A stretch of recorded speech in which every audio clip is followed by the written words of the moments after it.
in this moment, I learned that bad things happen to good people.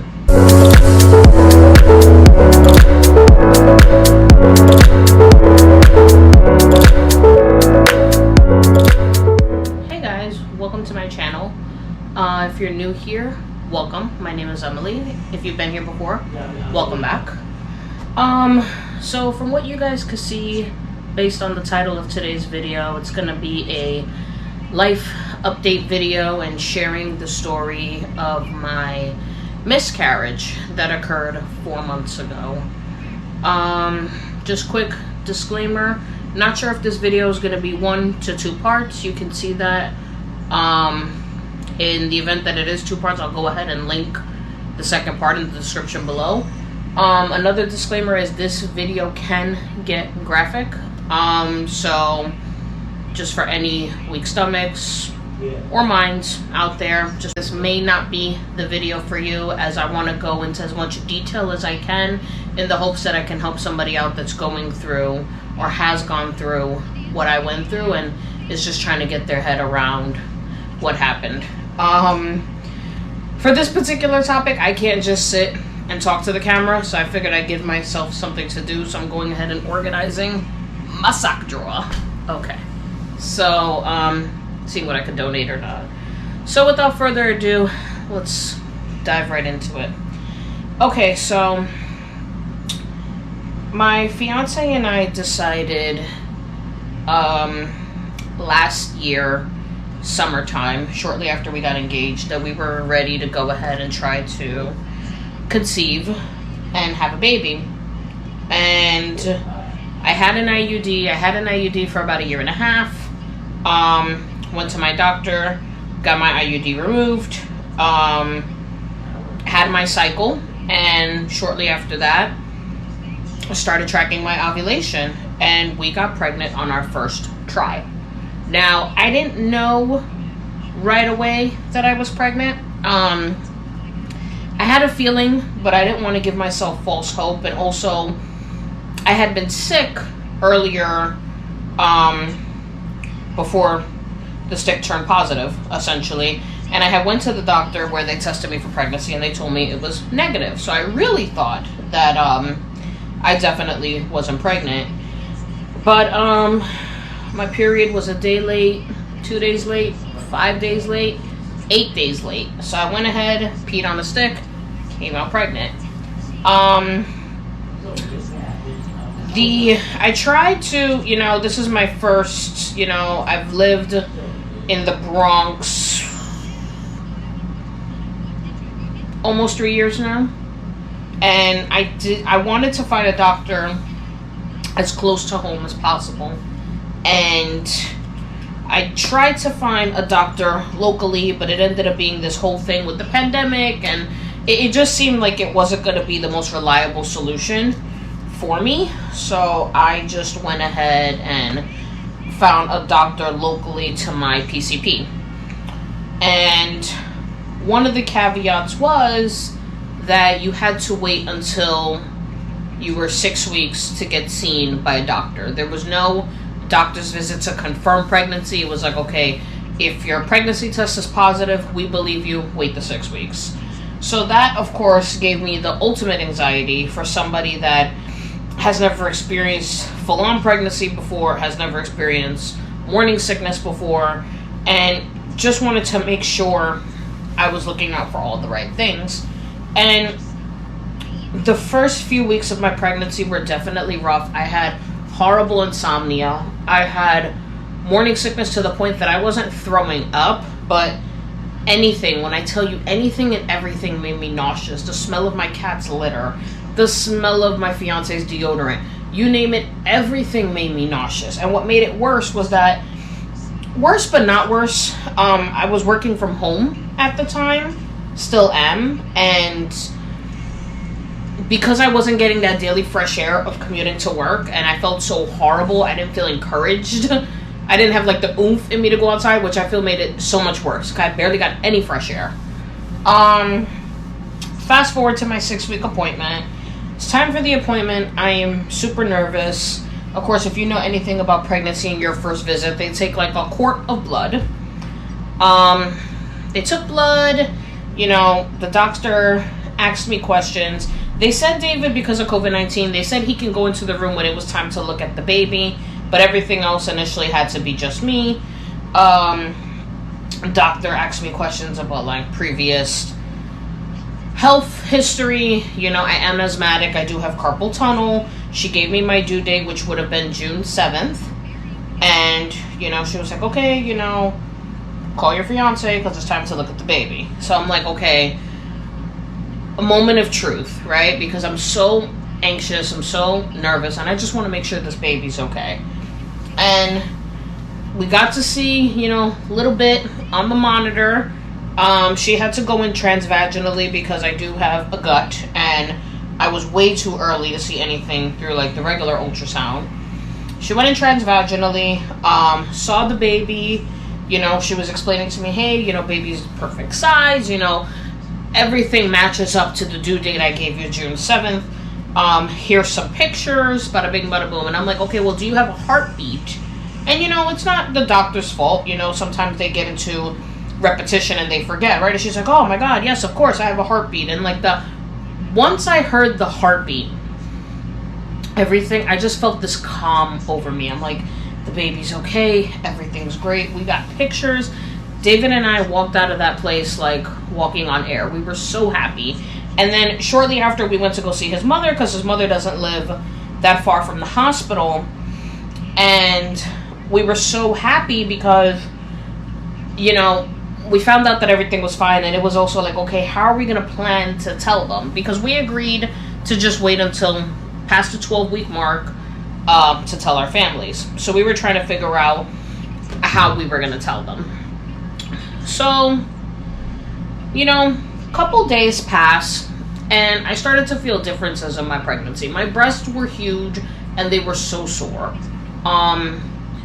But there were certain mornings that I woke up and had crazy morning sickness, and there were mornings that I woke up that I didn't have any.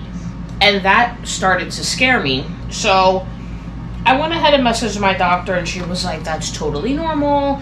Every woman's different. Sometimes morning sickness goes away sooner than others. That's okay. That's normal. I didn't really trust it, but at the same time, never full on went through a pregnancy before. I'm like, you know what? She knows what she's doing. She's got the degree. Let me let it be.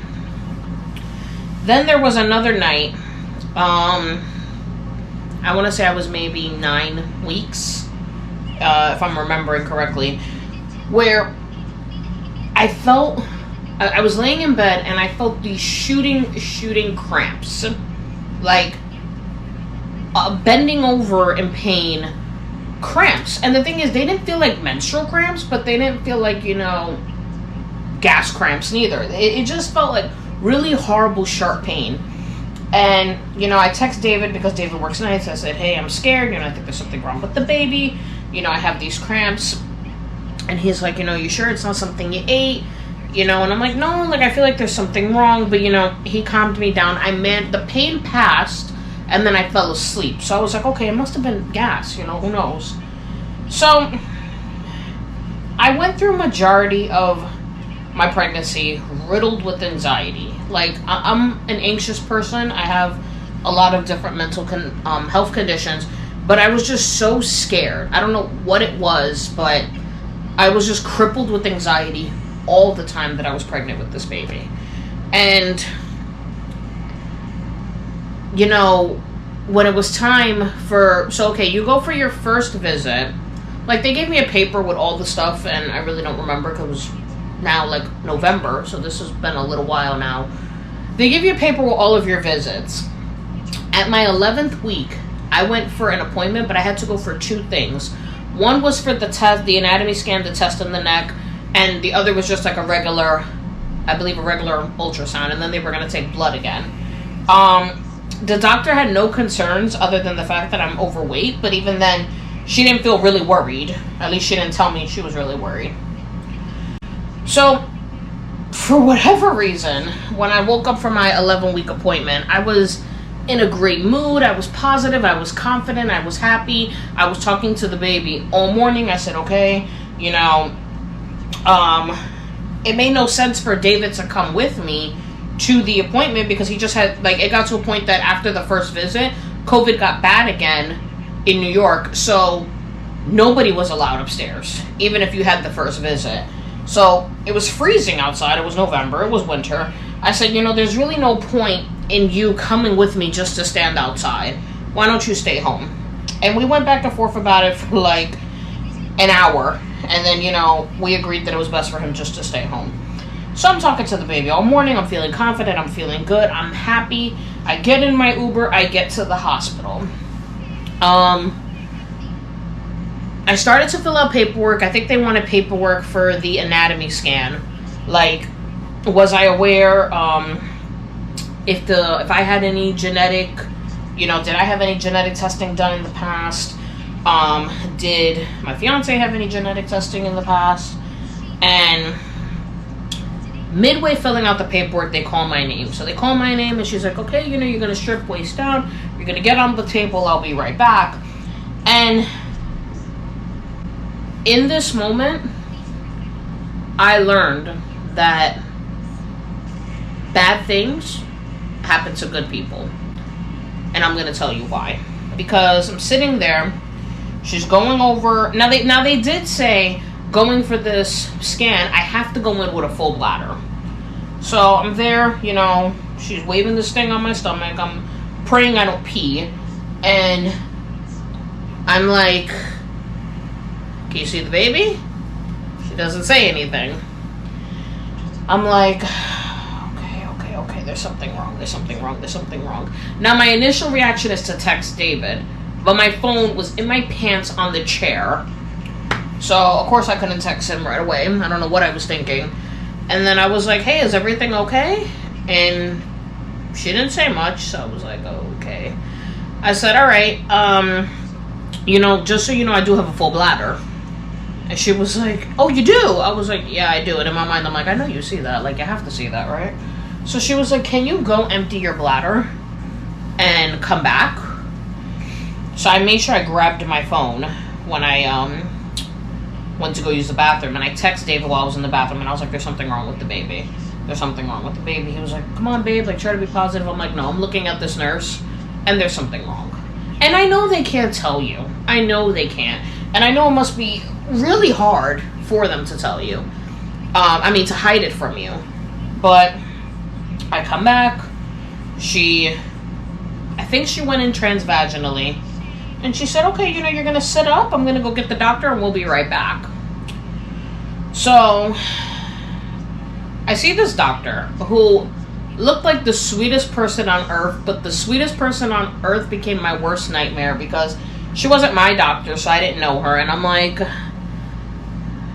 either they see something, like my baby has some type of disease, or there's something going on with their head, or whatever, or I had a miscarriage. And let me just say something, again, TMI, I checked like a hawk for blood almost every single time I peed. And you're talking about a person that drinks almost a gallon of water a day. And every single time I went to the restroom, I literally sat there and thoroughly checked for spotting, for blood. And I only had spotting one day. And they said it's normal to have like 1 or 2 drops of blood after intercourse. And that's what ended up happening that day. So I didn't think anything of it. And this was like maybe 3 days prior to the appointment. So the doctor introduces herself. She says who she is. And she's like, hey, so according to your due date and according to what you're telling me, you are 11 weeks and a day. And I said, yes. She was like, well, your baby's measuring at 7 weeks and 1 day. So I was like, okay. And she was like, we don't hear a heartbeat. And you know how, like, you watch one of those medical dramas, like Grey's Anatomy, right? And a character gets news, and everything in the room starts to do like a 360 spin, and everything moves in slow motion. That's exactly what I felt. I felt my phone slipping out of my hands.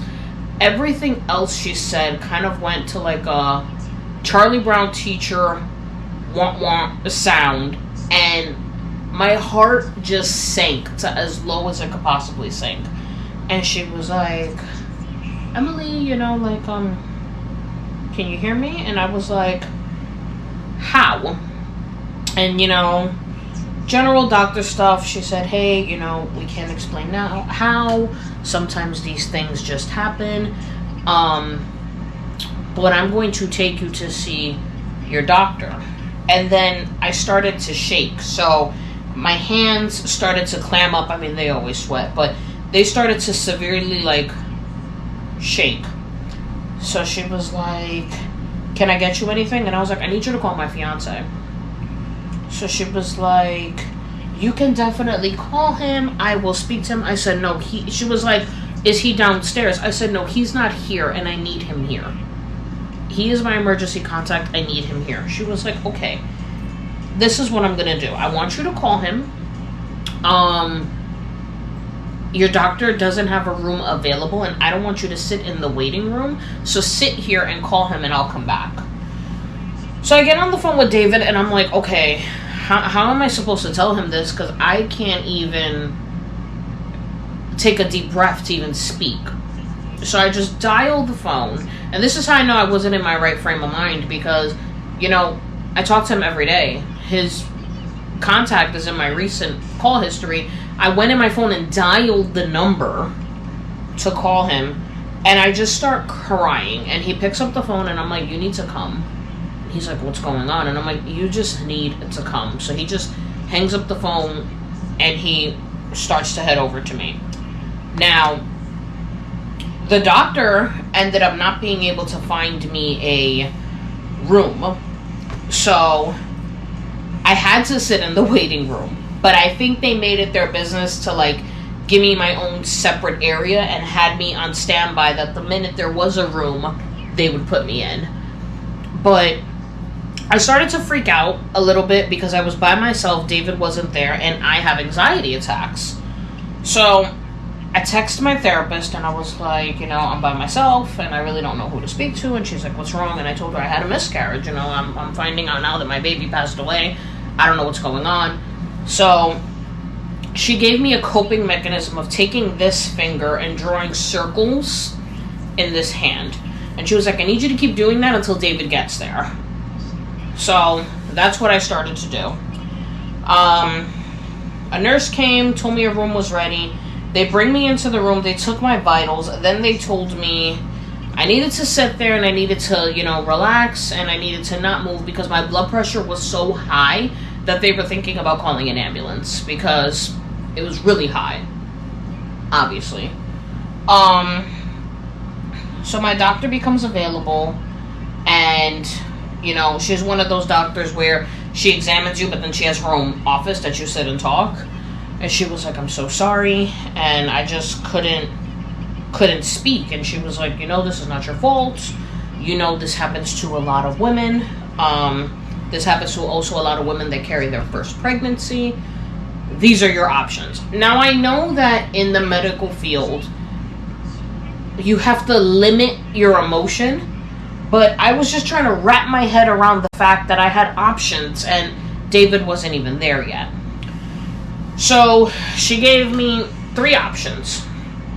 She said the fact that I miscarried at 7 weeks and a day, and it's been 4 weeks, I can let nature take its course, which could be any day, any week, any month. Then nature will naturally release, the baby. I can have a D&C, or I can take misoprostol and another medicine that I don't remember the name of right now that pretty much abortions my pregnancy. So I'm just sitting here looking for answers without actually looking. I'm just sitting bugged out, trying to figure out what's going on. And I was trying to weigh out pros and cons. I'm trying to weigh out pros and cons in my head, trying to figure out what's going to be the best option here without David being here, which I know David being David, he would do whatever I want to do, but I'm just okay, if I want to have surgery, how soon can you do it? And she was like, oh, maybe we can do it next week. And let me just say, for any women watching this, you are not wrong that if you're in this situation and the minute that you find out that your baby has passed away, and I say baby, not embryo, not fetus, baby, because the minute you find out that you're pregnant, the minute that that stick turns pink or blue or positive, you have a baby. You have a living, breathing child inside of you. You have every right to feel that once that baby is gone, you want them out. And that's exactly how I felt. I felt that, okay, I'm walking around with a baby that passed away 4 weeks ago. How long am I going to continue to carry a dead baby? So she explained to me how a DNC works. She said it would take a whole other week because of COVID-19. I would have to get COVID testing through the hospital. It was this whole thing. So I said, if I do the misoprostol, how soon can I get it done? She said you could do it today. So it was at that moment that David texted saying that he was in the area, he was coming, and I just like reflex. I was just like, give me the pills. So she gave me this whole pamphlet on how misoprostol works and what it does and what it can cause, and the fact that it can give me a fever, the fact that it can give me an infection, all of these different things she told me. And she was like, I'm going to take blood because I want to see what your HCG levels are. Because if the baby passed away 4 weeks ago, it's kind of a little, unsettling that you haven't passed it yet. So I'm just like, you know what? At this point, more blood, like, it's not going to hurt me. I'm completely numb right now. So the way the office is, it's kind of like they have like these little booths with curtains to take your blood, but they don't have room numbers. They're booths with curtains. So I told David, hey, when you get there, say that, like the nurse had told me to say, your fiance is having a medical emergency. You were told you're allowed upstairs, and they'll let you upstairs. Just give the doctor's name. So he gets there, and he calls me, and he says that the office won't let him upstairs because there's no room number. Which pissed me off, right? Because, like, okay, medical emergency, isn't that enough? So the nurse, being as sweet as she is, her and I ended up hitting it off day one. She personally went downstairs to get him. So David gets in front of me. I give David a kiss, and I realize David doesn't know yet. So he's like, babe, what happened? What happened? What happened? What happened? I feel like I've never worn these. I'm like, babe, I'm 11 weeks, but the baby's measuring at 7 weeks. So, me being me, I just assumed that he would understand what I was saying, but he didn't. And he was like, okay, so, are they going to give you something, or they're going to push back the due date? And I just came out and I was like, babe, the baby died. And he just, like, sat back in his seat, and he stood quiet, and of course he held me, and like he kept rubbing my leg, and he held my hand, he squeezed my hand, he was there. And the doctor had said, listen, if you want, when David gets here, I will speak to him. And I said, yes, please. So I said, hey, David's here and he wants to speak to the doctor. So the nurse went and got the doctor, and the doctor was like, I am so sorry. And I had I'm going to go ahead and insert it right here, the condition I had. But it was a condition that I had a consistent, congested nose. And for somebody that has asthma and somebody that has allergies on a regular basis, my nose was like, it was unbearable. I couldn't sleep.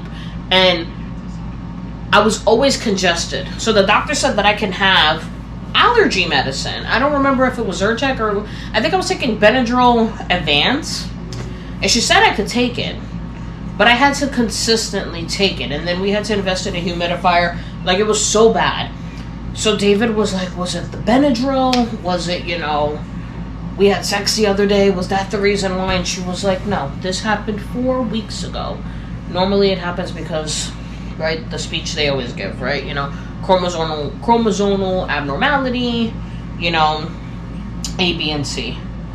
So she took blood. She gave me the paperwork. She was like, if you change your mind or you have any questions, give me a call. But I need to know, when are you going to take the medication? Because we need to schedule a follow-up. So David and I leave the office, and I had on one of those surgical masks over my cloth mask, and we just sat on a bench across the street, and I'm just bawling, like hysterically crying. And David can't even get a word in on how inconsolable I was. So we spoke, and I said, babe, like, why me? Why did this happen to us? Why did we conceive so quickly for our baby to be taken away so fast?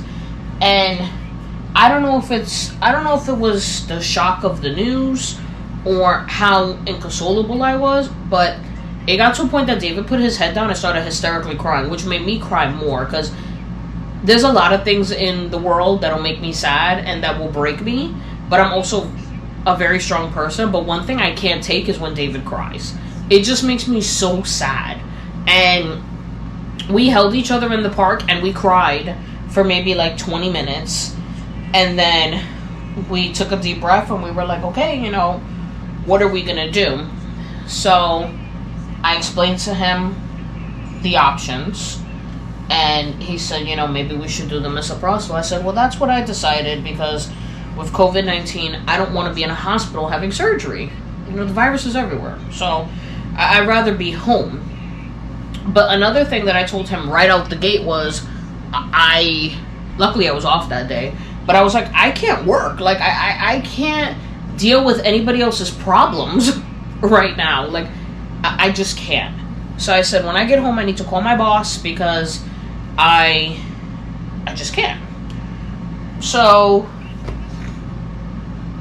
we take an Uber after crying and walking, because I feel like we just got to a point that we started walking aimlessly in the street, and eventually we were like, at least I was like, I want to go home.